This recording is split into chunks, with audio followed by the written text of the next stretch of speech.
Tonight, millions of dollars poured into creating a vaccine for livestock in the worst-case scenario that foot and mouth disease enters our shores. And a pair of teenage girls arrested in Port Lincoln after they allegedly tried to break into someone's home. From our 7 Spencer Gulf Studios, your nightly news with Madeline Kerr begins now. Good evening, thanks for joining us. $65 million has been allocated by the New South Wales state government to bolster its biosecurity measures. The funding will help fast-track the development of a vaccine against exotic animal diseases, not just in the far west, but the rest of the country as well. The investment, which is the single biggest by jurisdiction, will see New South Wales lead the way in fighting foot and mouth and lumpy skin disease. While these diseases haven't reached our shores just yet, there has been some worry amongst farmers, not only in far west New South Wales, but also across the border in the Spencer Gulf. A possible incursion would wreak havoc on our agriculture industry. The new funding package will also include $3.5 million to drive forward plans for a national mandatory sheep and goat electronic identification system. The state government will also be committing $55.8 million for practical on-ground risk mitigation and response preparedness activities. These activities will include $26.3 million to expand a trained response workforce of at least 2,000 experts. $17.8 million for on-ground animal control activities, such as funding to control potential infected premises. $9.7 million to enhance disease surveillance through new intelligent track and trace technology. And $2 million to roll out targeted extension and awareness campaigns, educating livestock owners, handlers and the community.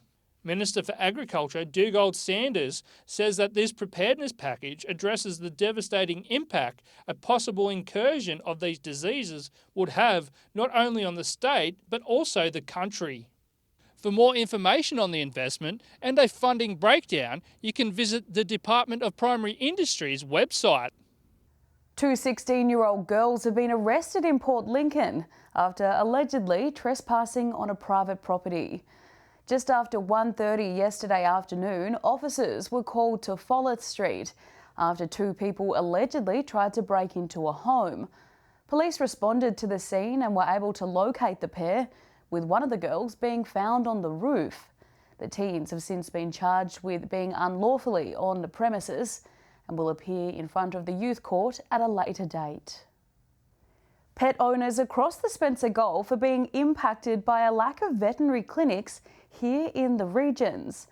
In some instances, the nearest vet is hours away, which can be life or death for an injured or sick animal. Regional vets are at the pointy end of a skills and national vet shortage. Often you've only got a couple of veterinarians in the town. So if you lose a single veterinarian, whether that's to retirement or moving away or just stopping full-time work, it has a massive impact. The shortage and challenges vets are facing has been brought to Member for Stewart Jeff Brock's attention. Look, we all love our animals. We get very passionate about that. We get very attached to them, and I've been through this myself when one of my animals has been hurt. It's not very nice. Port Pirie has been home to some very loyal vets, but what is expected of them is far from reasonable. We need to get more out here, and some of our vets here are basically on 7 days a week, then they're on call 24/7. Veterinary surgeon Phil Taylor originally moved to Port Pirie to work at a bigger practice to share the workload, but now that couldn't be further away from reality. Certainly the last 10, 15 years, it's quite difficult to get someone to come to work in only a 2-vet practice where they would be asked to be on call 2 nights a week. Dr. Taylor says there must be an incentive for graduates to work regionally, as there are plenty of jobs in the cities which offer more support and no after-work requirements. In the short term, we're really calling on government to consider doing what they do for encouraging doctors to rural areas, which is HECS forgiveness and rural bonded veterinary places. Annabelle Francis, 7 Spencer Gulf News.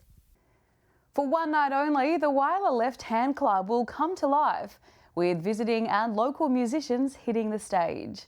The night of live music is part of a tour called the Festival of Small Halls. Lefties will be alive with music this weekend.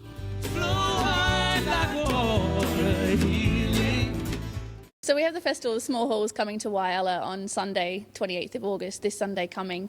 One night only here in Whyalla. They're part of a regional tour across South Australia. We're really excited to have them here. We have some great artists coming from outside of town, as well as some great local talent up for the night as well. The Festival of Small Halls sees folk and contemporary acoustic artists hit the road to perform for regional communities all over Australia. One of the acts is a duo of Mal Webb and Kylie Morrigan. Now, Mal Webb is a bit of a vocal adventurer, as what his bio describes.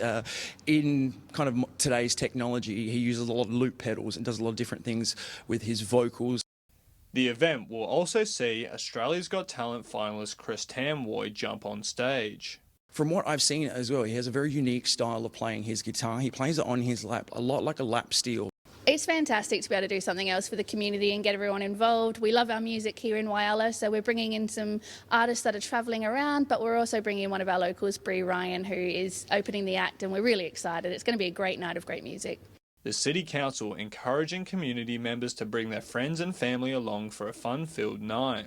Tickets will be available online between now and the event, but they're also available in person at the Whyalla Left Hand Club tonight and on Sunday at the event. They're only $15. Edward McCarroll, 7 Spencer Golf News. Still to come tonight, the Royal Flying Doctors Service reacts to a generous donation thanks to Monday Bash attendees. And which Spencer Golf school took home a gong at the South Australian Skills Awards.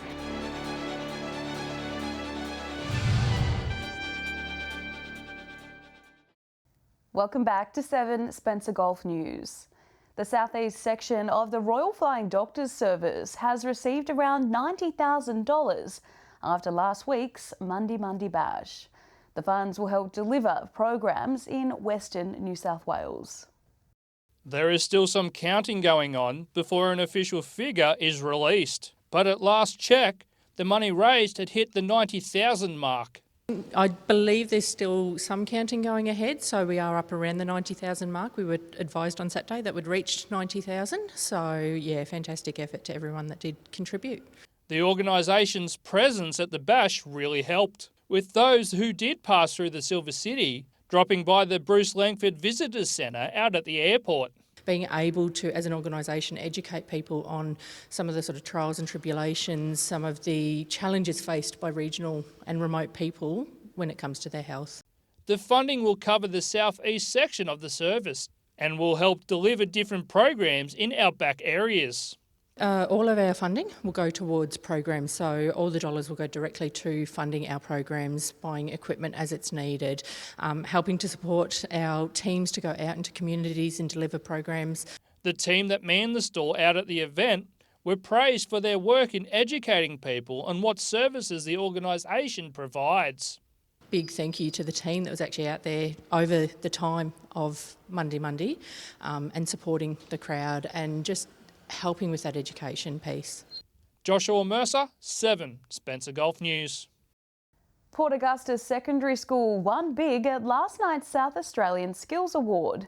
The school was recognised for innovation in vet education pathways, and the school's principal is over the moon. There are many ways to receive an education. And in Adelaide on Thursday night, Port Augusta Secondary School was honoured at the South Australian Skills Awards. The school won in the Vet Innovation for Schools category for an education pathway that sees students working as apprentices in the mining industry with Oz Minerals. But when we saw what we were up against, our opposition, other groups and schools involved, we thought, well, hopefully we'll win, but they were pretty good at nominations themselves. So we were flattered, excited and very pleased. The win is a major acknowledgement of improving and expanding education in Port Augusta, following a mammoth partnership involving the school and other parties. That was actually brokered by our assistant principal, Simon Finch, in charge of industry pathways. Simon and Oz Minerals and the Career Employment Group and the traditional owners of the land at Prominent Hill all got together and decided that they could form an alliance that would help a lot of our students get employment. Acting Principal Owens is hopeful the school will also be nominated for the Australian Skills Awards, which will also be hosted in Adelaide later this year. Daniel Pizarro, 7 Spencer Gulf News. Stay with us after the break. Endless opportunities for school leavers at this weekend's Uni Open Day in Whyalla. And Port Augusta product Connor Rosie's latest accolade, but it's not without controversy.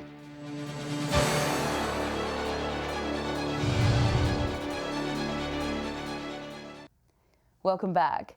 The University of South Australia is getting ready to welcome the community onto the Whyalla campus for this weekend's Open Day. From 10 a.m. on Sunday, locals will have the chance to explore their different study options and talk to current students about their experiences. This weekend at UniSA's Open Days, the possibilities are endless. Yes, we are very excited about Open Day and the new courses. In the social work and human services area, we've got a brand new degree that we're going to start offering here at the Whyalla campus. So that's the Bachelor of Social Science, Ageing and Disability. Applications are open now, and there are multiple ways to pathway into tertiary studies. The new degrees looking to equip students with the skills to work in professions that are currently in high demand across the country. Staff say they're excited to offer these new pathways to both mature age students and those who are just about to leave school. It's a great experience. All these things that we've been through are really good, giving me a better understanding of what I could do when I'm older. Current students encouraging the community to attend the upcoming Open Day, saying the event helped them get to where they are now. Mostly just came here just to get the regional experience in uni, and I was just placed into a completely new position. I didn't know anyone when I first moved here, but since then it's been great. Talk to our students and our staff who will be available to answer any questions about not just our local programs, but any programs that UniSA offers. School leavers already having their eyes open to new possibilities. Well, I was thinking of doing forensic science when I was at school, but now that I've had the tour today, it's really interested me in nursing. It's a fantastic opportunity, even if you're just thinking you'd like to go to uni but have no clue what you want to do. Edward McCarroll, 7 Spencer Gulf News.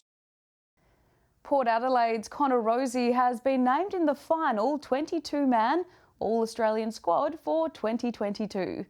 It's the first time the Port Augusta local's been named, and he's the only South Australian to make the final cut. Connor Rossi is on top of the footy world after his name appeared on the final selection of this year's All-Australian AFL team. Yeah, something that I'll remember forever. We didn't get the success we wanted as a team, but it's nice to have this. The 22-year-old moved into the midfield from round 5, gaining him some attention from Port fans. 11 for Connor Rossi, and he works that back like the craftsman he is. He's got 3. It was a big adjustment when I first went in there, and I've done a few pre-seasons as a midfielder now, so I felt like that's helped me a fair bit to be prepared to go in there. And fortunately, Kenny chucked me and Zach in there, like you said, in round 5, and I feel like I've been learning so much. Rossi's selection has been met with controversy on his inclusion after just 4 seasons, but selector Kane Corns has hit back, saying it was a unanimous decision to name him on the squad. Meanwhile, Broken Hill's Taylor Walker was listed in the initial 44-man shortlist alongside fellow Crows teammate Rory Laird. The forward booting 47 goals in 18 matches. Daniel Pizarro, 7 Spencer Gulf News. Stay with us after the break, the last week before the grand final in the AFL Broken Hill comp. And we'll have the weekend weather details with Alex Sykes.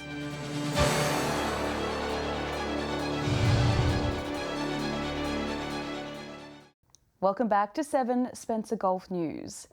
Teams in the AFL Broken Hill League will head to the field for the second last time this weekend, ahead of next weekend's grand final showdown. Here's this week's footy tips.